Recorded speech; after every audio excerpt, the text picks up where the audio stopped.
Verde lajša bolečino in oteklino pri vnetju v ustni votlini in žrelu. Pred uporabo natančno preberite navodilo. O tveganju in neželenih učinkih se posvetujte z zdravnikom ali s farmacevtom.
Onitek zdravilni lak za zdravljenje zmernih do blagih glivičnih okužb nohtov. Brez piljenja, brez odstranjevanja laka. Onitek. Resne težave imajo lahko tudi enostavno rešitev. Pred uporabo natančno preberite navodilo. O tveganju in neželenih učinkih se posvetujte z zdravnikom ali farmacevtom.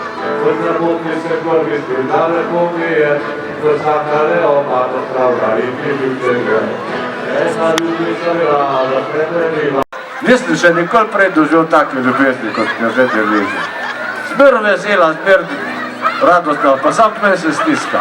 Nobena do zdaj, kar se tiče partneric, tega ni počela. Pa tudi sicer sem že razmišljal, če bi kdaj vključil kakšnega pojočega psa v programa, veste, kaj bi tu bilo. Kakšna popularnost bi me doletela, Marja. Preko meja naše domovine bi segala moja slava. Mora biti se kdaj uresniči, če ne pa bomo samo peli. Torej pesem o kantavtorju, in o dveh kužkih. Buldog poje. Bom, bom, bom, bom, bom. Pulica pa. Pa bam, bim, bim, pa. Vas zanima zgodba? Verjetno jo poznate, če ne boste poslušali. Vas zanima zgodba? Verjetno jo poznate, če ne boste poslušali.